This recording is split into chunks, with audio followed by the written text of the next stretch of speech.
His eyes flew open to the sight of two other fighters standing on either side of the first.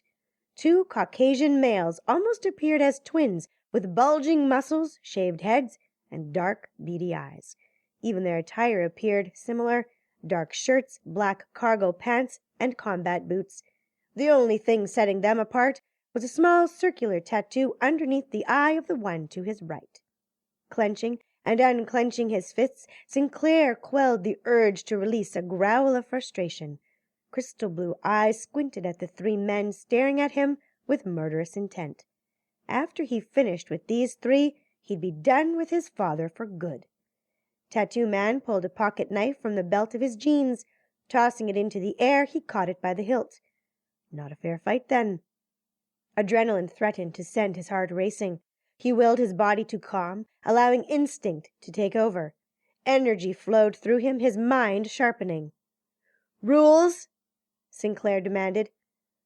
"Fight to the death," a disembodied voice announced, shushing the crowd. Sinclair blinked in a subtle show of surprise. What the fuck? He had no intention of dying today, or killing, ever. Whatever world his father had dragged him into wasn't his, nor would it ever be. For a brief second he thanked the universe. He'd studied several styles of martial arts in his short life on Earth, but what gave him the advantage over all of his opponents was his Bagua training. It heightened his awareness and increased his ability to react rather than merely defend during a fight. It's what made him unbeatable. So far. He glanced around at his surroundings. Typical underground setup. Abandoned office building with multiple rooms and doorways. The perfect way to escape or hide if cops showed up and stormed the place. Eyeing the three men in front of him, he weighed his options. He could run like a pussy and use the doorways to his advantage. They wouldn't be able to come after him all at once, enabling him to pick them off one at a time. Or he could attempt to stack them and hope for the best. Sinclair took a nonchalant step toward the center of the circle. If he ran, it might encourage some of the spectators to get involved. Stacking it is. Let's fucking get this over with. With pleasure. The shorter man bowed in mock reverence, then rushed him. Sinclair stepped into his attacker, lining his ducks up in a row. As he did, he swept one arm out in a move called Sweep 1,000 Soldiers, effectively clotheslining the idiot. The guy hit the ground hard, his head snapping back into the concrete. The remaining two fighters went after him at the same time. Sinclair stepped around one again, parrying a jab, then stepping in and through. Hooking one arm around the first guy's neck, he tightened his arms, cutting off the air supply, and used his body like a shield against the second man.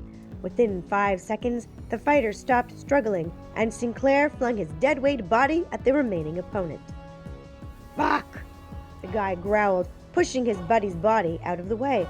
The action gave Sinclair ample time to step in behind his opponent, pressing his right hand into the left shoulder and striking the side of his cranium. Stunned, the fighter crumpled to the ground, shaking his head. Sinclair stepped over top of him and with another quick strike bounced the guy's skull off the ground. Cheers erupted all around him. All three incapacitated. Pride surged through his system. Turning on his heel, he strode away from the scene. He pushed past the throng of onlookers, heading toward the exit. "You're not finished!" A loud voice boomed above the din, silencing the crowd once more. Sinclair halted in his tracks. Refusing to turn around, he called out, "I'm done! The rules are a fight to the death." "I don't play by your rules!" Sinclair shouted. "I'm done." An evil chuckle reached his ears. "You're done when we say you are." Sinclair bristled at the sound of murmurs and chuckles from the crowd behind him. "Fuck you! I did this for my father. As far as I'm concerned, I've paid his debt, which makes us even. You want them dead, kill them yourself." "Very well,"